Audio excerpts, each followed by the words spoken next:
I can hear you again. Okay. All right.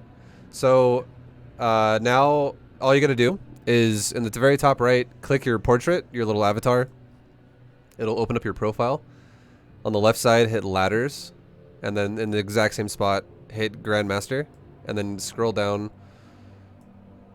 I always have to find. Okay, scroll down to rank 110, and so you can right click my name and send me a message, and we can start this up.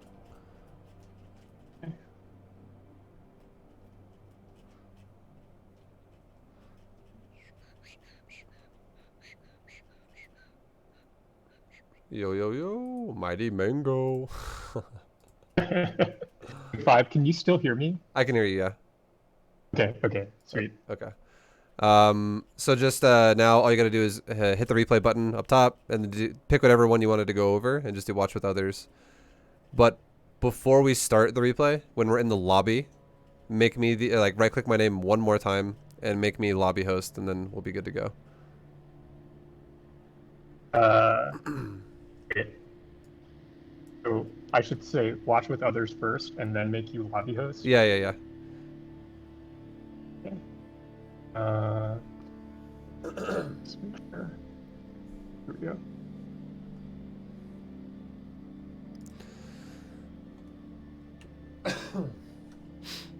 There we go. Perfect. All right, man. Let's jump into it. Sweet. Yeah, Terran is. I feel like Terran. It's like. I feel like most of the time you're gonna run into these really, really aggressive Terran players, just in general, and as long as you can just like spread your army out defensively at the start, you'll be fine. I feel like there's two ways to play Protoss. One is you just all in every game, and you're like, ah, fuck it, we're gonna all in again, and you just do like a blink all in or something. But I wouldn't recommend that, because that kind of has like, it has like a stopping point where I feel like it's gonna be harder to progress faster doing an all in based. Like if you were to be like the blink guy, than if you were to be somebody who went just for macro. And the reason why is because predictability is a big thing in StarCraft, and if you start playing the same build repeatedly and everyone knows, oh, this guy just blink all-ins, and they start like making bunkers against you and shit, like just because it's you, yeah, you're gonna probably hate your life. You can be like, well, blink all-ins suck. Yeah. But yeah, throughout this whole thing though, if I'm talking and you want to ask anything, or there's a point you want to make, feel free to interrupt me at any point. I really don't mind. Okay, sweet. Yeah. Yeah, I think like what really messes me up with Terran is when they just go mass mech. Like, What do just you, not. what do you do against Mech? I try to build as many immortals as possible. Okay. That kind of like, I don't know, that seems like not to work. Yeah. Maybe in later stages when they have like a big ball. Mm-hmm. Um, I'm yeah. not the biggest fan of Immortals myself against Mech, as weird as that sounds. And the reason why is because I feel like if a Terran goes Mech and gets just like a couple of Ghost and EMPs your Immortals just disappear. Like they hit really hard, but they just die. What I usually do against Mech is I will go for actually Tempest and Disruptor. And the reason why, and then I'll fill in with like gateway units as well here and there. But the reason why is because you basically, you can have the Tempest to make everything on the ground be worthless except for Thors. But then if you have Disruptors, Thors are way too slow to spread against Disruptor shots. They're just they're fat, super slow units, and then you can actually throw like 3 Disruptor shots into a Thor, and it blows up a Thor. And if he has like 6 Thors in a clump, you can actually blow up like 4 or 5 of them. So, and then Tempest just like run everything over. It's actually insane. All right, so I'm gonna look at your game, or talk about one point of your game right now, really fast. In general, against Terran, you always have the option to put your your initial buildings, like your gateway, your pylon, against the wall, like you are, or you can put it against like your mineral line to create like a pseudo wall where it attaches the minerals to the wall, so that makes the Reaper have a higher chance of dying if it gets in your base. But I will say this: where you're putting your gate and your pylon right now, a Reaper can't actually jump there. So yeah, I realize that. yeah, okay. Yeah, it's like it's more north, because that's a double cliff right there, and Reapers can only jump off single cliffs.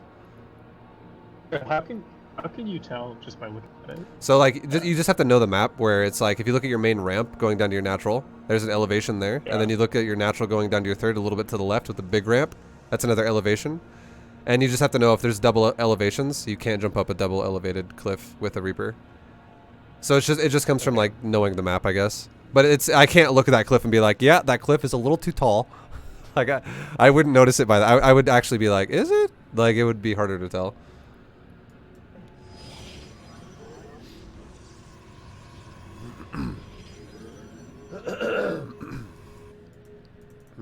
Okay, and then you see the barracks, you see the gas. This looks very standard.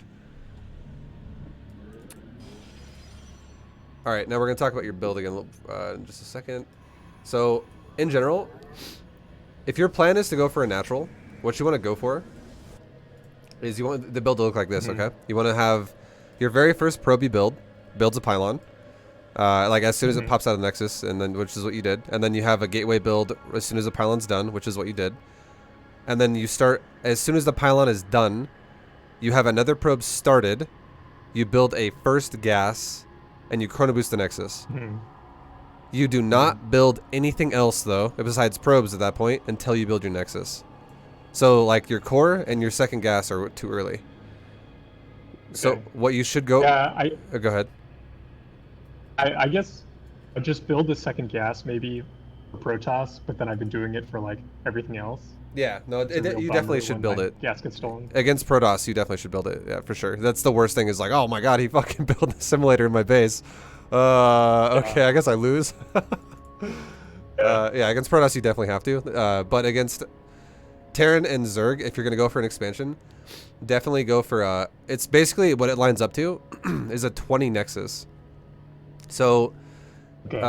when that'll happen, you'll have one of your gases will be fully saturated, the first one you built, by the time you start the Nexus. You'll have one probe running to your 19th probe should be the one running to your natural, and then 20 supply will kick in because your 20th probe is building in the Nexus. And so really your gas will actually be 2 out of 3. Your mineral line would be 16 out of 16, and that probe in the Nexus that's being built will become 3 out of 3 on that gas, if that makes sense. Okay. And then that 19th probe will go down and build the Nexus right when you hit 20 supply, and then you will take that probe again and also just go build the cyber core. Or if depending on where you built your pylon, if you built it like how you did, you could just grab another probe and build the cyber core right after you build the Nexus. And then after you do that, then you're still building probes, but then after that you build your second gas and then you build your second pylon. Just make sure when you do this though, make sure you always build that second pylon like as fast as you can after you build that gas, because a lot of players will actually forget that second pylon because it has to be like the second pylon has very little room for error when you do this build, but it's very efficient if you do. If you forget the pylon though, you're gonna be like, well, I'm supply blocked for like 15 seconds because it's very fine timing of that pylon. Right.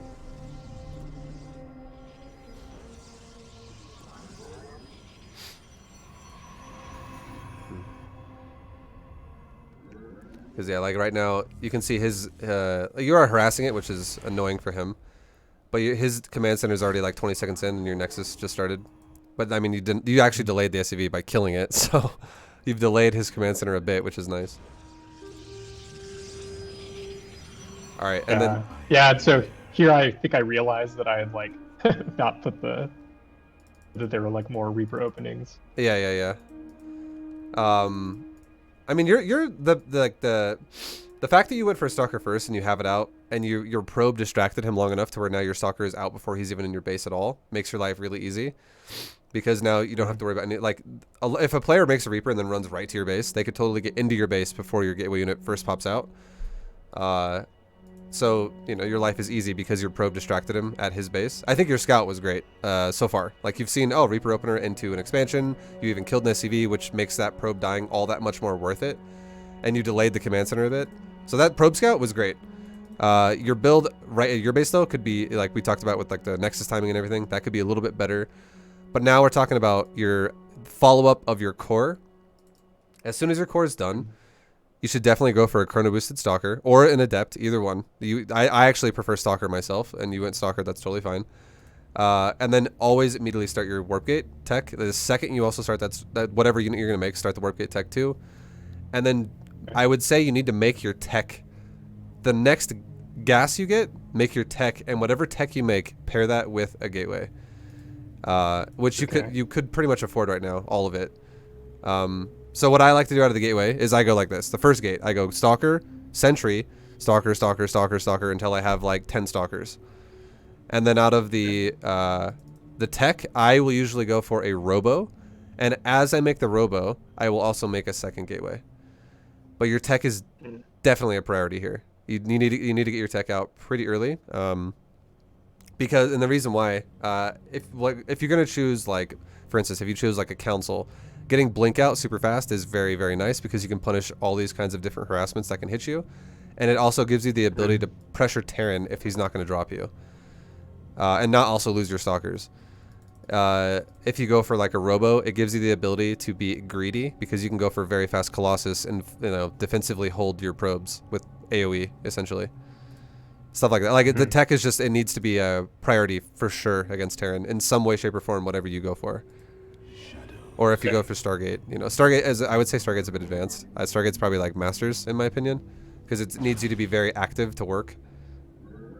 But I would definitely recommend Robo. Like I think Robo's going to be meta next season.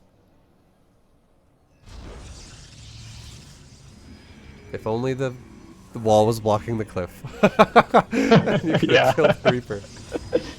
Right. It's all good. Alright, and then I would say another thing to just, I'm sure you understand this already, but just make sure always to watch your mineral lines and make sure you don't have something like, for instance, like 19 in the main sitting there for too long while you have a natural, just because of inefficiencies. Right. Oh, go ahead. No, you go. I watched like AlphaGo sometimes, and I noticed that AlphaGo seems to always put a ton of more than 16 probes in the mineral line. So, do you have any idea why? Okay, this is legit. The only reason why this would make sense. If your build is ever a build that is, I'll explain this a different way with efficiency first, and then we'll talk about why you would do it, just so it really makes sense. If you have a mineral line that has, like every mineral line has close and far patches. A close patch, if it has more than 2 probes on it, you're going to get a very small efficiency off of the 3rd probe on a close patch. It's still going to do something, but it's not going to do 100% efficiency of what it could do because you can't mine over the other probes. You have to wait your turn. So the 3rd probe on a close patch is going to get like 0.2%, or like it's just like a 20% efficiency of what it should get because it's waiting for so long. It's almost waiting a full trip, but not quite. The far patch, you're going to get like 50% efficiency on the 3rd probe. So again, like neither probe is ever going to be fully efficient, but you will get a little bit more efficiency out of a 3rd probe per patch. But it's still not as good as if you had 2 probes per patch on a fresh base that needs more probes. And the only reason why you would ever logically do this is if your build was for whatever reason being contained and you still wanted to macro. Like for instance, if you were like, you know what, I am going to take a 3rd. And I am macroing, and I have a build that defensively can hold whatever my opponent's doing. But if I move out of my base, I will probably die. So I will totally just keep making probes, and I will oversaturate, and I will let my opponent eventually attack me, because the longer he waits, the further behind he gets. And because he's the one who needs to do the attack. Like he's set up for a timing to do a damage here, so he's going to attack regardless. If he doesn't, he's further behind anyways. So I'm gonna sit back and defensively hold the attack behind my wall or whatever, like in a defensive position, and then once the attack gets destroyed, then I take my 3rd, so it's not going to give him the chance to kill my army in the open. That's like the only time it would make sense to do that.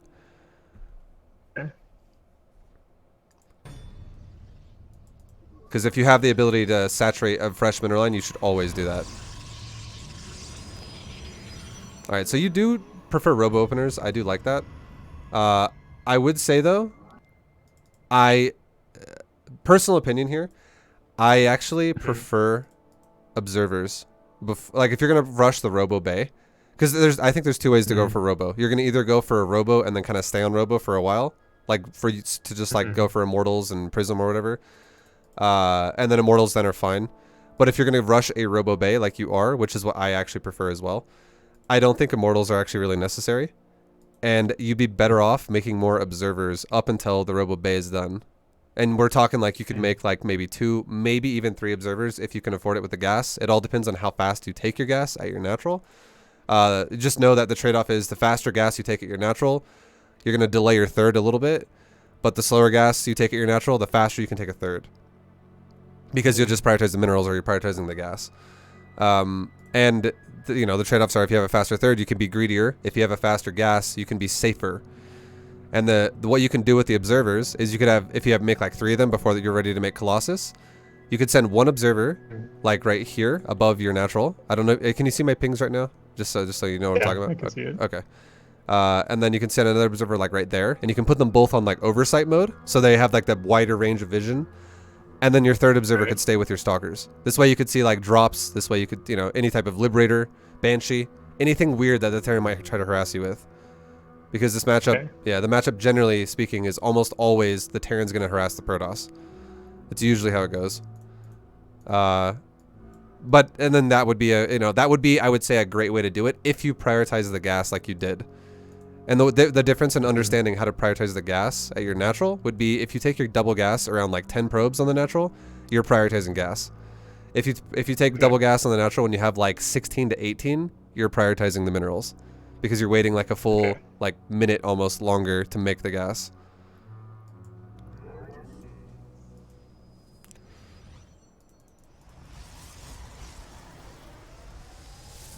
All right, and then so you just sent off a scout. I'm gonna watch your scout for a second. I kind of missed it. Okay, here goes your scout. Okay, I'm gonna watch how you move this into his base, and we're gonna see what we see.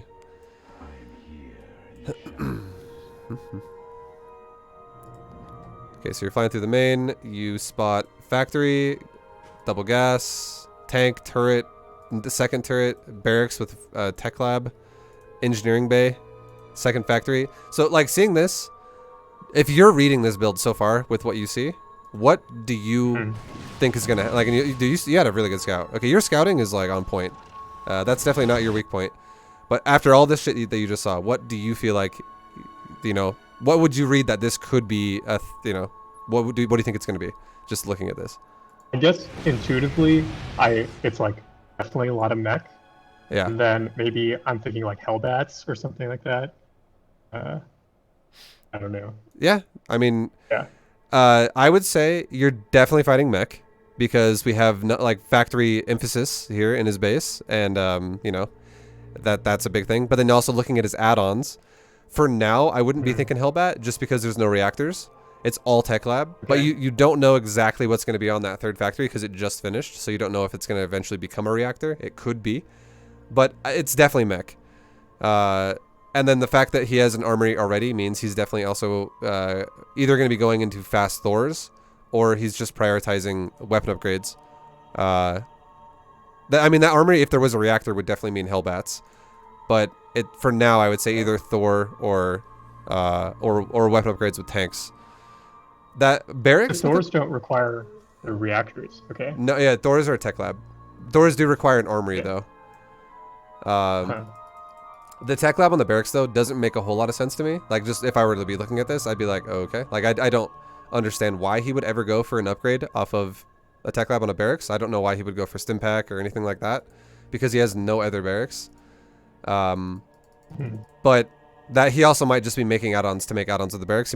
He might actually float that factory over to that barracks. But then that also is kind of weird because he built it so far away. The barracks is a little awkward. It's a little awkward.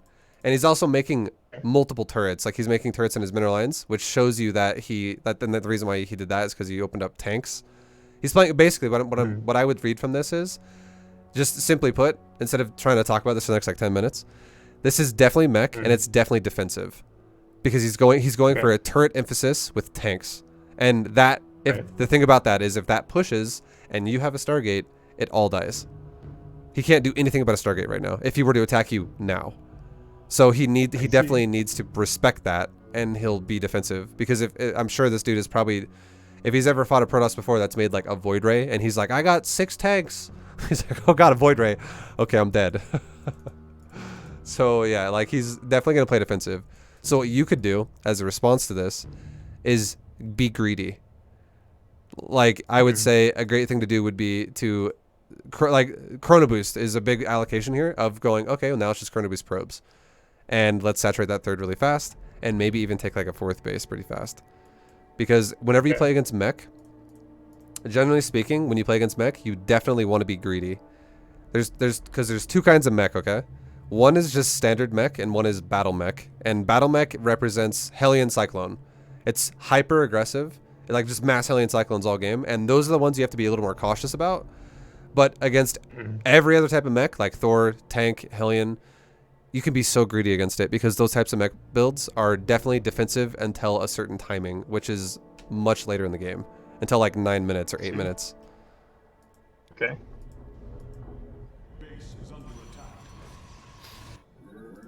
And then now that you're up against, now that you know you're up against a Mech, I would say a great thing to do, in my opinion, would be, especially seeing that he has a tank-based Mech style so far, making a Stargate.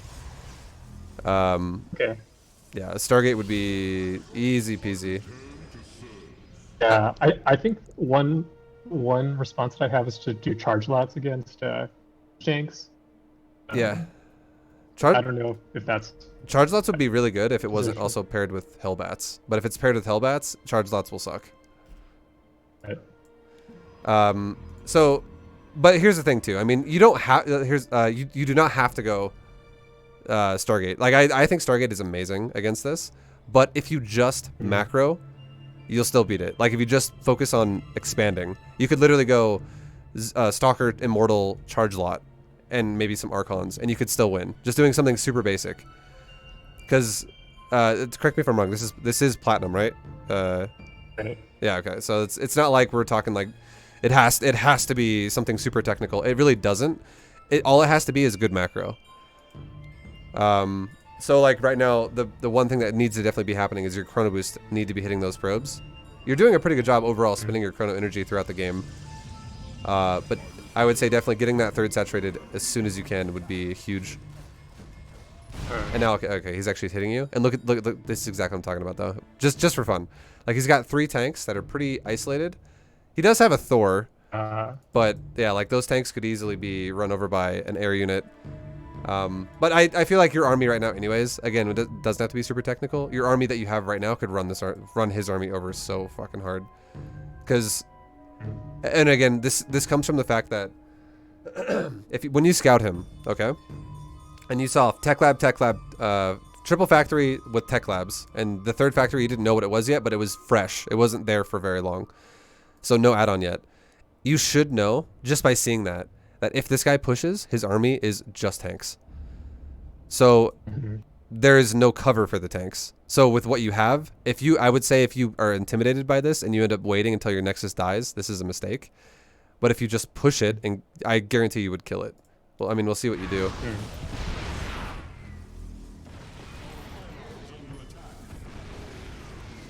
I'm intimidated. Yeah.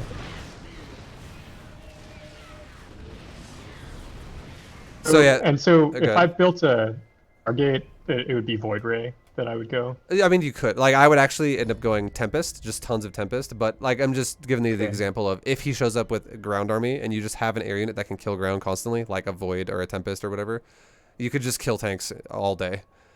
But again, just when you scouted, like, again, your scouting was great. I think your read on the scouting was now, just because of what just happened, maybe could be improved a little bit, like what we just said, how this is actually should not be intimidating to you, and you should know that because there's only tanks. But like the way you scouted his base, like everything you saw, like you saw like every fucking building he has.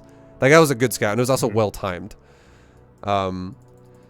The point I'm making though, that would make you feel good about this, is your scout showed you in his base that he went for a triple factory 2 command center opener. So he actually prioritized more production before a third CC, which means his economy is not as good as yours because you went for a third Nexus as well. Off of like 2 gate and a robo, and then you added in another gate after. Or, you know, like you just had a little bit less production because it'd be like him making 3 robos essentially for, you know, because it's like the price comparison. Like, a factory is kind of like a robo. But basically, you should know after seeing the fact that he has no reactors on any of the factories. It's just tech labs. If he were to push, it would just be tanks, and tanks are not actually intimidating unless there's a shitload of them, or they have a lot of cover. Like if we're talking, he had like 12 tanks, I'd be like, yeah, okay, maybe respect that a bit more. Or if he had, you know, like 6 tanks and like 15 Hellbats or something, that again, that would be something you might want to respect a little bit more. Based off of, it depends what you would have. But if it's, again, if it's just tech labs, you know there's just tanks, and if he pushes you that fast, where you're like, okay, my army's pretty tiny, and I know his is too, because you were doing a relatively good job up until that point, spending your money. You were generating and spending pretty well. So you should know that there's not going to be this huge discrepancy where he's going to have like 30 supply over you or something like that. Because everyone kind of like scales, all the races scale somewhat similar, especially if you're going for expensive units. Like, again, it's just, the point is there was no intimidation because there's no cover for the tanks. And tanks, when they're isolated like this in low numbers, are so crappy. And so, like, could I just A move to the tanks? You or could do have, I yeah, just, like, click you totally could A move. them? You could just A move the ground behind where the tanks are, and then your army would, I guarantee, if you would have A moved like right here, right when they showed up, like right, I want to see when the tank first shoots. Like right now, if you just went, oh, okay, he's over here, A move, you would probably lose most of your stalkers, because the stalkers walk faster than everything else here. They walk faster than Immortal, they walk faster than slow zealots without speed yet. Basically, like, you would, yeah, I guarantee you'd probably lose all 4 or 5 stalkers, because your first one's already dying to the tank right now. You'd lose 5 stalkers, but you would not lose a single Immortal, and you probably wouldn't even lose your zealots or your sentry, and you would kill 3 tanks and the Thor with what you had, because in the time that it would take you to kill the tanks, the stalkers and tanks would both die, and then your Immortals and zealot would just pound the fucking Thor like in 2 seconds, because you have 3 Immortals. Like, I'm not even kidding. 3 tanks versus 3 Immortals alone, 3 Immortals would win. Sweet. So yeah, you definitely would have killed this army if you pushed, and then if you reacted to this by going, oh look, he just threw away 3 tanks and a Thor, I'm just gonna go ahead and take a 4th now, while continuing to Chrono Boost probes on my 3rd, and then eventually Chrono Boost probes on my 4th. You would have this fat economy lead that you would just, you know, he would be a 2-base Terran versus a, or he's gonna have a 3rd in a second here.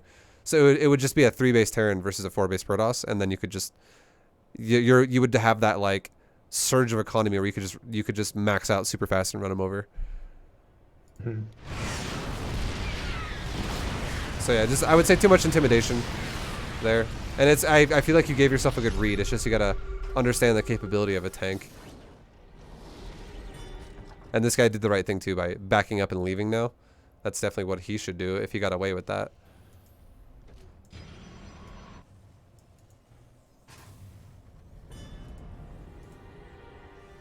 So this guy's actually doing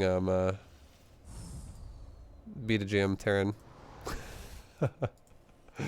He's Yeah, like, I feel like I play against a lot of PvT Terran. Sure. So I mean, I will say the move he just did was very risky by moving out like that, but yeah, the game is not over or anything like that. It's just you took a little bit of damage that wasn't necessarily needed to be taken. Just chrono boosting probes again right now would be your goal. Like, again, it's all against Mech. It's always make an economy as fast as you can, because Mech should not be able to punish it. Like right there, you could have destroyed his army, and then that would prove that he can't punish you early with what he's doing.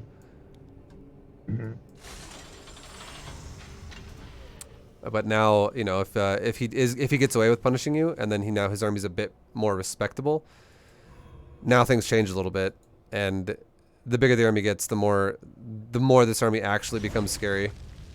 And it's because also it's scaling to a point where now it's actually going to be faster than yours. I feel like, and the reason why is because this dude is actually, he's like optimally spending all of his resources at the moment for the most part, and you're having a bit of a gas discrepancy right now, which could be fixed by a Temple Archives, which is what you're making now. But your build is definitely getting thrown off a little bit now.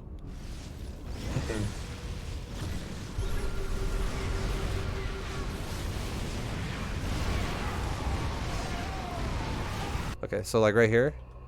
Mm-hmm. I'm gonna go back right when the fight started. So this was really nice, catching him unsieged. It was really, really good. I would say you could, I see you microing this the whole time. You could move in like one move, like one step forward between your next auto attack, and then I would say probably just leave it. Because the reason why is only because of range, and you'd want all your units to be within range of like the tanks, which is the most important thing, because they're the ones with superior range. But diving up into the Thor's faces, I would say, is not actually ideal, because a Thor is not faster than an Immortal, so even if he runs away, you'll still run him down and kill him if you're winning the fight. But every time you shove into the Thors, as well as shoving into the tanks, you're actually walking into range of multiple units that he has. When if you just kind of walked into range of the tanks only with your Immortals, you could kill the tanks and then the Thors would be able to fight after, if that makes sense. Okay. So like right now is okay, but like right now I'd say a move like right now. Like stop moving forward. But you move forward again and again and again.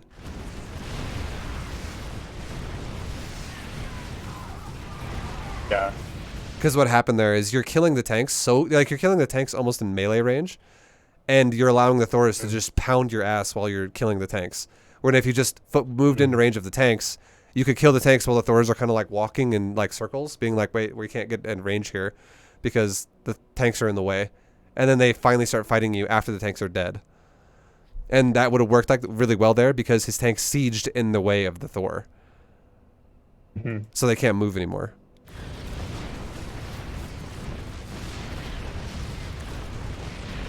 And Thors actually do ridiculous DPS as well, so like trying to minimize the damage they're able to do is definitely always a good thing. Right. But I mean, the game again, it's not like it's completely over or anything like that. You still have a chance here. Like his army is actually so squishy again right now. If he actually fights you, he's super dead. Like that's a mistake by him. He definitely should have backed up. And this is exactly what I'm talking about. Like look how easy it is to run over. Even though it's good units, like Thors, tanks, whatever, it's so easy for Protoss to run over armies like this when they're in small supply, which is exactly what he killed your third with. Like you were just decimating his army right now. And your supply there for you wasn't even that big either. It was like 10 or like probably like 10 zealots and 1 immortal. Yeah. But again, right now, if you had to guess what you think I was gonna say when I say the most important thing to do right now, though, is do you think you know what I'm gonna say? Really spend my resources and maybe expand. Yeah, I was gonna say expand. You need to definitely prioritize economy. Like I just see someone like because you just killed his army, and now you have alleviated like his map control. Like the game is reset, and both of you are feeling at that point where you're like, okay, I'm going back into the build-up phase. So if you just take a fourth, like and you are now, which I like a lot, you definitely need to expand. And I would say because you have the ability now to, you're starting to mine out your main. I would almost even argue they should take another base again as well, like a 5th base. Because you want to go for like the 80 probe count as soon as you can, especially against Mech. And there's no way you're going to maintain optimal saturation with that many probes with only 4 bases because your main's mining out. So you definitely need to take a 5th now as well, I would say. Yo, Joy, thank you very much for the sub, dude. Much love. Much love. And then, yeah, I mean, because it just comes down to an economy thing. Because right now, you're actually trailing SCVs with probes. And the thing about the thing about it that's really rough for you is, I mean, he's got mules, right? So the fact that he's ahead in SCVs and also has mules on top of that is very scary for you. That means he's definitely he should max faster than you can. The advantage for you definitely is chrono boost, so you should have a higher probe count a lot faster than he has SCVs. So you can get there sooner, and then by getting there sooner, you could also max sooner than Terran, ideally.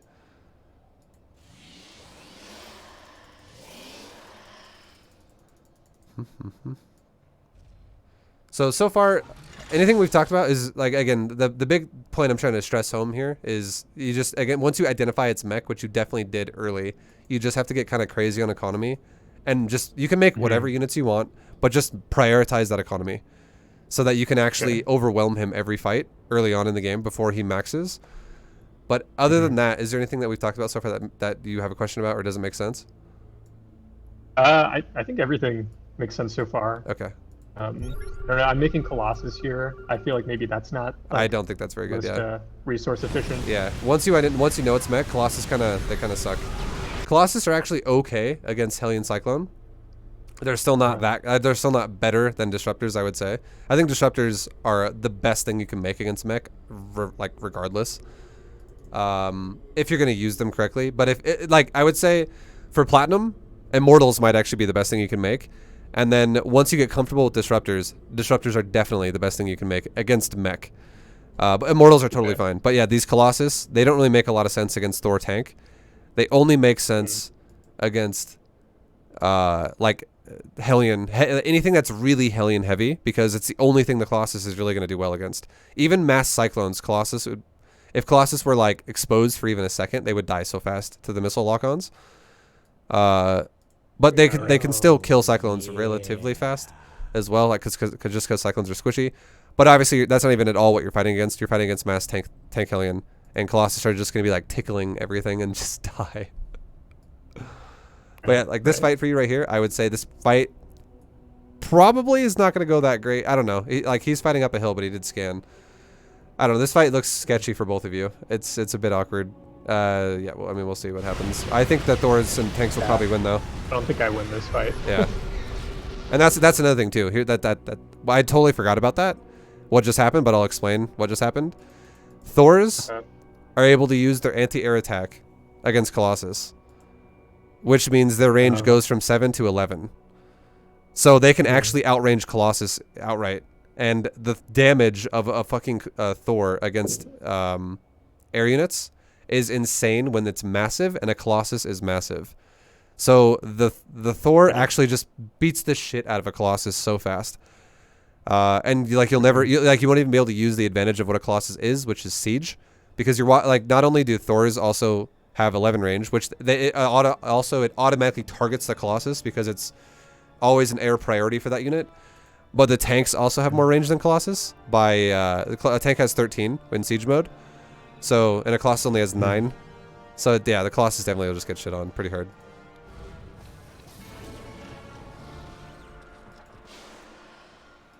And it's so expensive too, so it really kind of ruins your economy by investing into them. Right. Yo, Redmore, thank you very much for the sub as well, man. Welcome back. Thank you. Charge loss are doing good, though. The reason why that keeps working is because this dude keeps taking fights, and he wins the fight, but he loses all of his Hellions in the fight every time, and then he doesn't go home and replenish. He just pushes forward again. And then now it's just tank Thor. And then that is super intelligent to make Zealots then. If he's showing up at your base with no Hellbat, that's when charge lots are like, all right, bye, you're dead. Because all you do is you just get, you charge in, you get on top of his units, and then his tanks start killing themselves and his Thors because they keep splashing themselves because they're of the melee shot of the tank shot on, like it's hitting the Zealot and the Thor or whatever. And then Zealots also take very low damage because it doesn't have a damage modifier. Like, it's not armored, so the tanks don't do bonus damage to it, and Thors, Thors hit hard as fuck regardless, but the Thors are dying so fast because they're getting killed by the tanks. Right. But yeah, like right now, again, definitely, like your probe count's respectable, but look at this. Look at your main. You're 1 over. Look at your natural. You're 8 over. Your third base is fine. Look at your fourth. You're 4 over. And it's going to go up again because you're making another 4 probes. So it's about to be 8 over. So, like, if you had another Nexus, you have 17 probes right now, oversaturated. And if you fix that one gas in your natural, you would have 16 probes that would need a new place to mine. So, the only thing you have fucked up with gas-wise is the one gas in your natural, so just another Nexus, like we were talking about earlier, how I was saying how you needed to kind of double expand. That would make you have perfect efficiency. Because you always just kind of want to, like, you want to try to hit that 4 base saturation as fast as you can.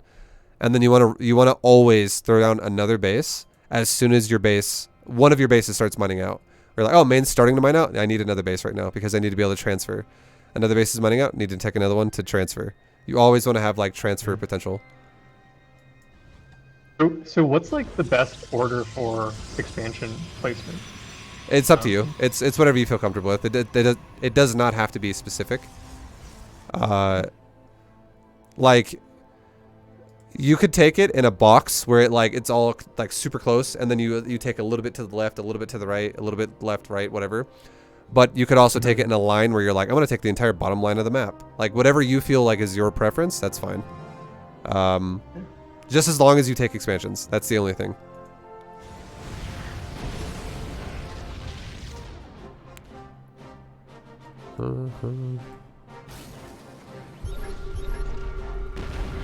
But again, just throwing this out there, okay?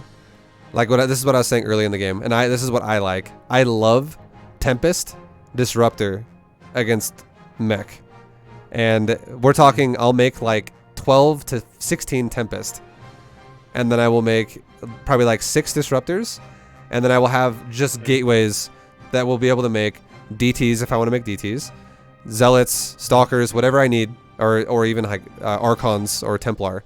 Based on like does he have a bunch of tanks, which Zealots would be great. Does he have a bunch of Thors? Zealots would be okay there. Stalkers would be okay there. Disruptors would be great there. Does he have, a lot of Cyclones? Stalkers would be great there. I could blink on them and shoot them as well. Does he have a lot of Vikings? Stalkers would be really good there. Like you could look at his army and go, okay, what does he have mixed in with his mech? And you can make the choice to support with whatever you think makes sense with your gateway. But just Tempest Disruptor always. And this is something you don't have to do right now, but this is something you could eventually get into later. Like if you had 10 Tempest right now, or like 12 Tempest, you would one-shot both of his Thors, and then he has nothing that can shoot air. I see. Right. Like it's just tank Hellbat. So like he would have to turn around, and then what that would do for you is that would give you map control, and you could literally walk. You don't have to chase him all the way to his base and be like, I'm gonna kill you now. But what you could do with map control, because he's like, I can't fight Tempest with tanks. You could just check every expansion on the map and go, all right, I'm going to kill that expansion. I'm going to kill that expansion.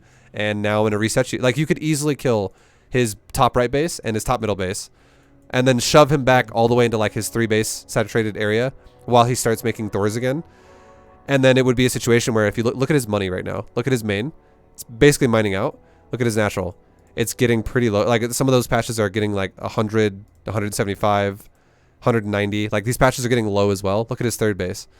Third base is looking okay. Some of those patches, again, are getting a little bit low, 35, 100, but other patches have like around 800 to 1,000.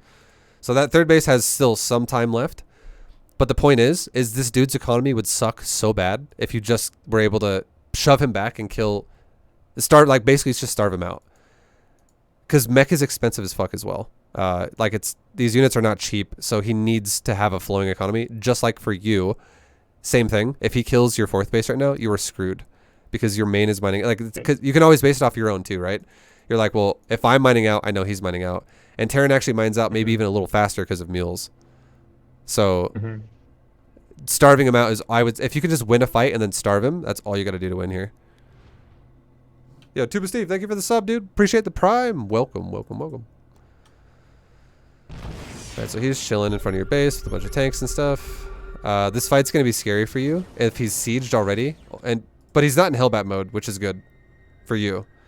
Just because if he is in Hellbat mode and he's sieged and then you take the fight, that is going to be fucking rough for your composition. Because your zealots are your army is mostly zealot, and those zealots are just gonna fucking evaporate. They're gonna disappear. If he goes Hellbat mode, if he stays Hellion mode, it's way better for you because charge lots actually charge into it, and they concave out super fast.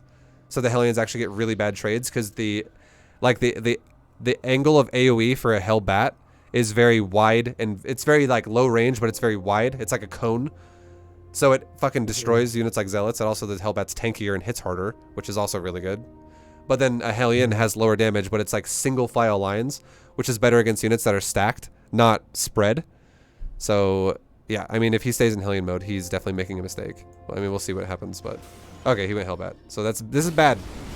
This is really bad for you. Yeah. Now I see. This is really bad. So like he's sieged and he's also Hellbatted out. So now I feel like your army is just gonna die. Yeah.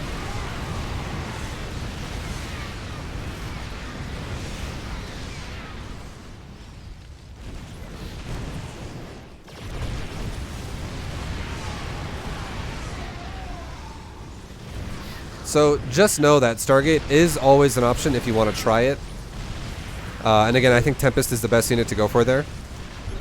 But the bigger picture here is I really think you just didn't have enough economy throughout this game. And I think one of those reasons why this all kind of spiraled out of control was because you let your third die when it didn't need to happen. And that was like the initial stage of like, okay, now my economy is getting stalled out. Because every single time you guys have fought, he has either had equal supply or more supply than you ever since that third base died. And you, ideally against Mech that is like this, where it's just tanks and Thors and stuff, this is very expensive for Terran. It takes a very long time as well to make this. You always want to have a supply lead, especially if you're the one going for a lot of gateway like charge lots, immortals, archons. Like if you're very gateway centric, which is what you definitely are, because you have two robos and you have 12 gates. This is definitely very gateway heavy. You definitely should always have a higher supply.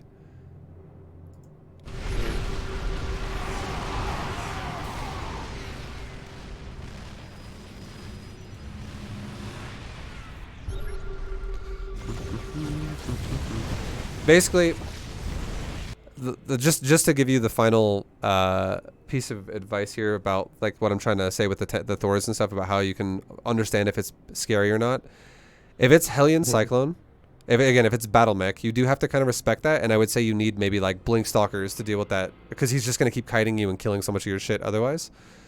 But if it's anything like this, where it's tanks and Thors, just know that if he ever pushes out of his base before you are at like 150 supply, you can A-move his ass. You can just A-move and run him over every time, as long as your build is not super inefficient.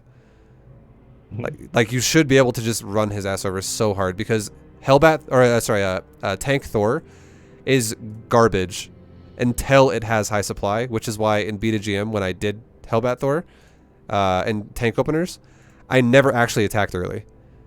Anyone who attacks early with those is playing the game so fucking risky. And the only way it really makes sense to not die is if you fight with low supply Tank Thor behind a wall, because that buys you time to get more damage off. But if you don't have time, if you don't have a lot of units to be able, because let me explain it like this. The only way Tank Thor is going to win is if it can kill shit as it engages before it connects.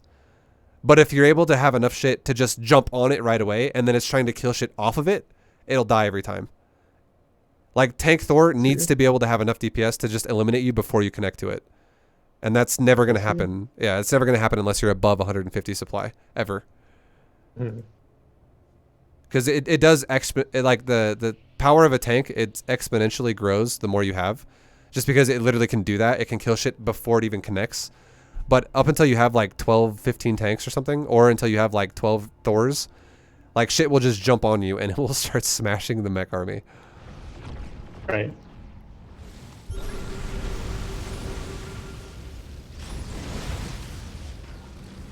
Yeah, like the only way what I just said would not make sense would be if like let's say he opened up with like Hellions and he killed like 12 probes or 15 probes, and you were like, okay, well, I just lost a shitload of economy and now I'm gonna try to, you know, do what ViBE said, where he said just jump on the Mech army. Like that obviously it changes the game a little bit, right? Because you just lost a lot of economy. But if the guy plays super passive and then he just decides, you know what, time to push with tanks, if it's not above 150 supply, you will crush it every time. Okay. Your scouts though were good. I do like your scouts because you did get good reads. But you're definitely dead just because of economy. It's really just you just didn't have enough money to to have enough to deal with it. Yeah. So do you have a? I kind of want to maybe like give you a build too, so you can kind of see an example again of like. I could give you a build basically that would be really good to deal with Mech. If you know, yeah, okay. That would be great. Okay, yeah. So let's just jump out of this because we know the game's over now. Okay. All right, and then I will create a game. I'll re-invite you to the party.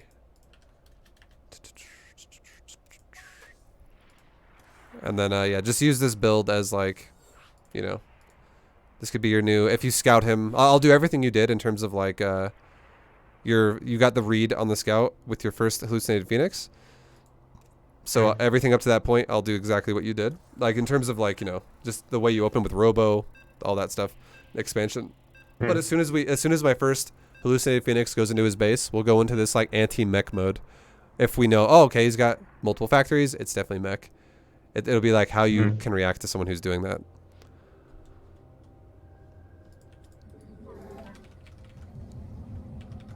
All right. And then, yeah, once again, if you have any questions about anything, by all means, feel free to ask. All G. Yep.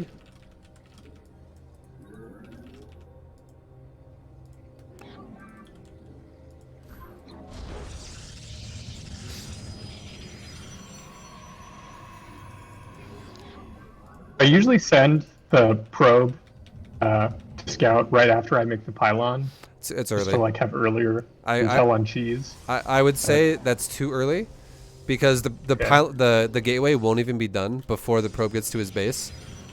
I would say scouting after the gateway is better, because you're not missing as much money, and the probe will be at his base so early that like the only way that would make sense is if your reaction to cheese was to pull probes, like multiple probes, to go kill SCVs building barracks. And I don't know if you ever do that, but like that's very specific. It's such an early scout, and every little bit that you prioritize your minerals a bit better means that your things like your natural can go down at a smoother time and stuff like that. Like you won't be delayed. Because you're still gonna get a very early read. Like I can see I'm still here before the barracks is even done. Like if you go just for gateway scout. But getting that mineral priority is definitely really nice. Alright, we can just go back. And then we can make our core. And now we make our next gas. And then we can make our pylon.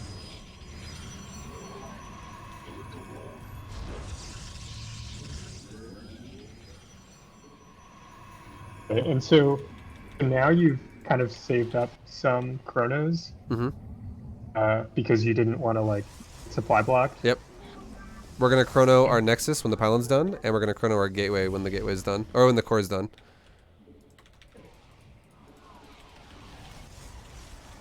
And then we can go for Stalker and a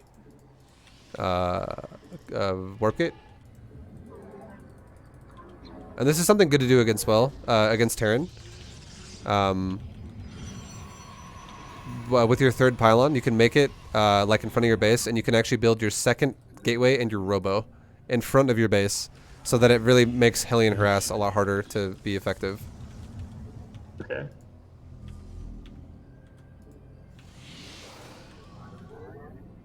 Alright, and then now we have enough gas for this, so we can make our robo, and we can make our second gate like that.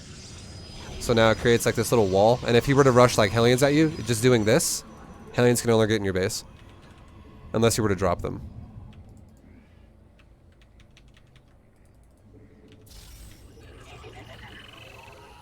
And then you can take another, like once you want to add in more pylons, I would definitely recommend doing things like this, where you take a pylon and like the edge of your base, just to give you the ability to see a drop coming early. And this game will go for observers, like I was talking about. And then we wouldn't normally go into Colossus, but I'll just do Immortals this game like you did. Just keep it super simple. Like we're going to pretend as if we were going to go for a standard opener. When our build sees, oh, there's a Phoenix there's a hallucinated Phoenix in his base, and we're seeing he's going for Mech. You know, that'll be, we can react to it with Immortals. Okay, and we're definitely doing a mineral priority too, so because like we're almost fully saturated, and now we're starting the gas. And then warp gate's gonna be done now, so we can get those going. And we can send a probe to our third to get ready to take that. Fly through his base, and this is when you saw, oh, he's going Mech. All right, cool. And then now as a response to that, we could start going into just Immortal now. Okay, well, yep, Immortal makes sense. So that's you know, the next thing we're going to be going into for building now. And now that we know, oh yeah, it would be Mech. Ideally again. I know obviously the computer's playing fucking bio, but knowing that it would be Mech, we now can just start going more heavy into, you know, I call it greed basically, because that is definitely a dear advantage if he's opening up like tanks and shit. So we have a good number of stalkers. We have a couple of observers. We could put one of we could put one of our observers in front of our base, whatever, and we're going into Immortals already. Yo, thank you for the 2 subs, Destroyer. Much love, man. And we could even go into a council and another gateway, so we can go into like Archons here pretty soon as well, just to get our resources all kind of flowing. So when do you build the second or third forge? You never would. Against Mech, don't ever build a second forge. Against Bio, I build 2 forges at the same time, usually when I build the council. But against Mech, you don't need it. You do not need armor upgrades. It doesn't do shit for you, especially like no matter what kind of mech it is, it doesn't do shit for you.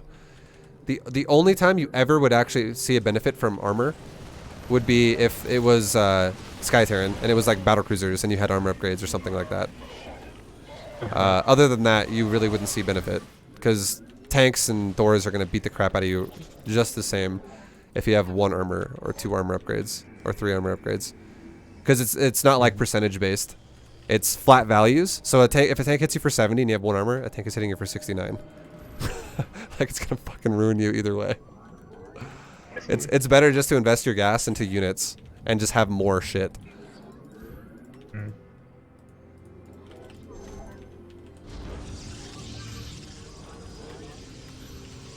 Okay, so we have our 4th base already started. We're still making Immortals. We're doing all of our stuff. We're gonna get a Templar Archives now.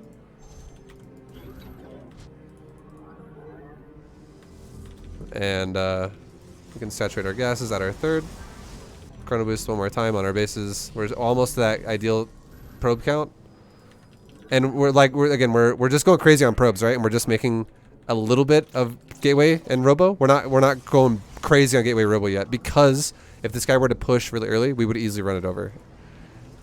So if we prioritize the minerals and the resources, we're definitely going to explode here pretty soon with what we can do. And now we're gonna take a 5th base because main's mining out. And now our probe count should be right around 80. It's at 81 in a second here. 82. We'll stop now. It's good. Now we're gonna go crazy on making gateways and robos and all that shit. Now we explode with units. So now we can throw down like a second robo and just make a fuckload of gates. And then we could also just start making Templar in the meantime to...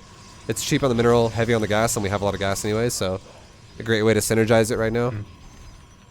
And now that we're done making probes, let's just Chrono Boost upgrades. And maybe Chrono Boost out Immortals, because they're valuable. And we can go all the way up to like... Okay, so... what's up? One question about like mineral lines. Is it important at all to like if I select 3 probes from the mineral line and send them to gas, is it important to like have them go to the Nexus first and then hit the simulator? No. Or you could just send them. You could send them right on the gas. Okay. And then at this point too, in a game like this, once you have like everything is kind of getting ready to pop off now, and you're starting to have like a lot of money, and you're getting closer to max. I mean, you can keep making production. I would say you could literally go even like triple robo, and like 20 gate, if you're gonna go just charge the Archon Immortal Zealot, or sorry, charge the Archon Immortal, and Stalker or whatever. Just gateway heavy units with some Immortal support. You could even go for like 20 gate triple robo, because this will give you the ability to remax hardcore repeatedly. And you can definitely afford it, because you're not going to be making units the whole time. You're just maxing and remaxing. That's the whole point of it. And now that we're getting to that max position here, we could be like, all right, cannon in the main, cannon in the natural, cannon in the third. And this keeps you safe from like weird Hellion run-bys or Widowmine run-bys, Banshees, anything super awkward that the Terran might throw at you. And now we're going to be maxed. And then it would be, a situation like this would be, take a Zealot, run across the top, run across the bottom, just 1 Zealot each. Just so you can kind of see, where bases are. And then maybe even like throw a Hallucinated Phoenix at him or something like that. Check your mineral lines one more time. Check your upgrades. Make sure everything's like going as well as you want it to be. Like there's nothing being missed. and you could just go for an attack, and then now you have the ability, or if you see him attacking you, you could obviously defend it. But now you have the ability to, like, you know, remax. If my whole army were to die, I have I will be developing a bank so fast because I'm prioritizing my economy. I'm not letting anything stay undersaturated. And I'm also... So that my bank is going to be huge throughout this fight. And if we take a fight where we both just kind of, like, delete each other's armies super fast, I can just instantly remax. Because I've given myself enough production to do that.